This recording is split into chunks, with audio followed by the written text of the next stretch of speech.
Hey there, everybody. So I'm talking to you today about breathwork and how I'm utilizing it with my clients and how it's a little bit different to maybe what you know of, or just an introduction to what breathwork is if you're brand new to this. So just getting started. How are you doing? How are you feeling?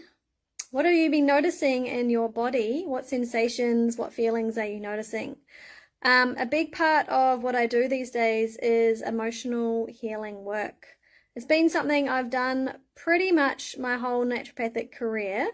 So I thought I'd quickly share with you what breathwork is and how it can facilitate your healing journey. So breathwork has been around for a very, very long time, 5,000 years or so. The yogis have been doing it for a very long time. And what's happening now on the planet, we're having this time where breathwork is becoming like it's the new thing. It's been around forever, but we've rediscovered it and we've realized that it's just such an amazing tool to utilize to clear out and remove not all, but a lot of the suppressed emotion, trauma, all these old habits, subconscious patterning, beliefs, all this sort of stuff that gets trapped inside of us and stuck inside of us. And so my understanding with this, and from my personal experience and professional experience, is that these things are what actually causes sickness in the body. So sickness is not just a physical thing, right? Yes, you get to a point where you've been sick for so long, emotionally unwell for so long, energetically unwell for so long, that physical stuff does start to happen. And then, of course, if you eat lots of bad, like toxic food and, pesticides and chemicals and drinking and smoking and all those sorts of things, they start to build up and they cause problems as well. So you get deficiencies and toxicities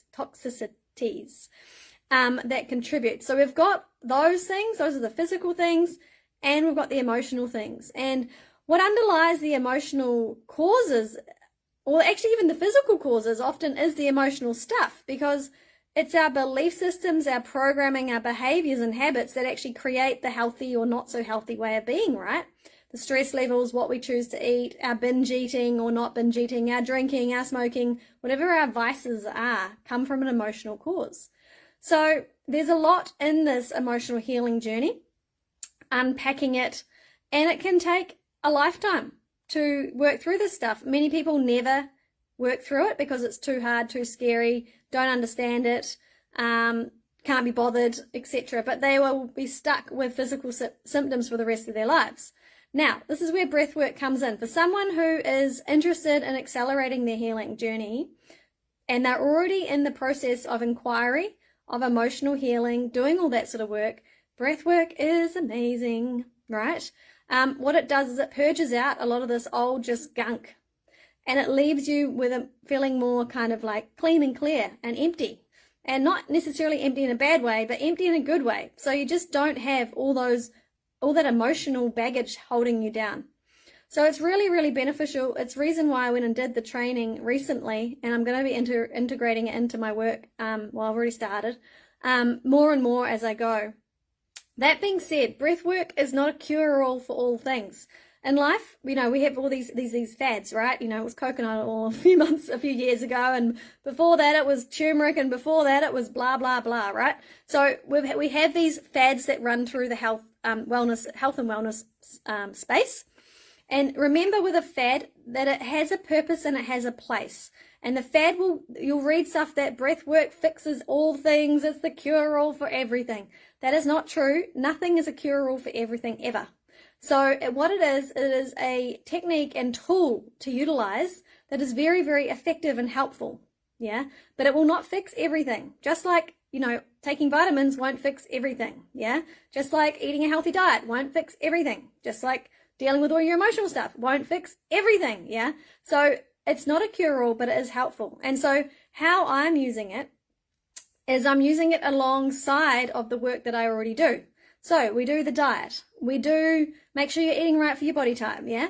I teach you how to process emotion, understand what's going on in your body, why it's going on in your body, on a physical level and or emotional level, and teach in like the inquiry and self-healing process, yeah? And then we use the breath work to facilitate the release of all the old gunk that's stuck in there and that's holding you back. So this is the work.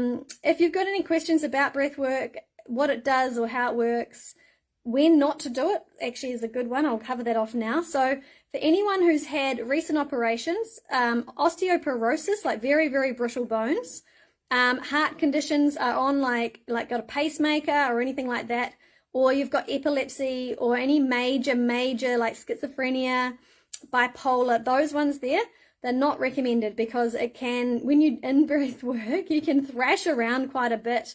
This is quite an interesting thing about the breath. Like I've done about 8 really cathartic breath releases now. And when I do that, my body like like up and down, and that's the blocked energy moving through the system. So some people like thrash their arms around and their legs. Of course, if you've got a lot of like pressure, like breathing, you breathe a lot, so it can put pressure on the heart. So when people are very, very unwell, it's not recommended. But other than those ones, everyone else can pretty much do it. It's not recommended. I don't think it's recommended for children. Age, like I reckon 18 and older is probably the cutoff, because you need the cognitive ability to be able to recognize what's happening in your body. When you release emotion, you can release some and it kind of opens up the tap, right? And then more can come out. So if you're too young and you don't have the support, then it can actually be more traumatizing. So these are the sorts of things that it can help with. And if you're interested, send us a message. What else do you need to know? Yeah, I think that's really it. Like my experiences, I've been able to open up and clear my sacral chakra and my base chakra from a lot of like the old stagnant energy that was in there. I don't know if I'd ever get to that point in this life if I hadn't have done the breath work. And so with that also, a lot of your intuitive abilities start to come in as well. So it's pretty amazing. Watch this space. I'm going to be doing more of it. Yeah. Have a good week. There's lots of different types of breath work as well. I'll just last on that. There's heaps of different types out there. The type I'm doing is holotropic, and it's kind of like a therapeutic style. You can do more relaxing styles within that. You can do more cathartic releasing types in that. And you can do all sorts of other breath works just for helping like on the day-to-day basis, with just keeping yourself grounded, centered, reducing stress, etc. So I'll do more sorts of posts on this as I get going with it. Yeah, but I thought I'd just put this out there today, let you know about it, and just, debunk some of the myths around it, because you're probably going to start seeing more and more and more about breathwork and how amazing it is. It's going to fix everything. It won't fix everything. It is helpful, and I do recommend giving it a go. Okay, see ya. Bye.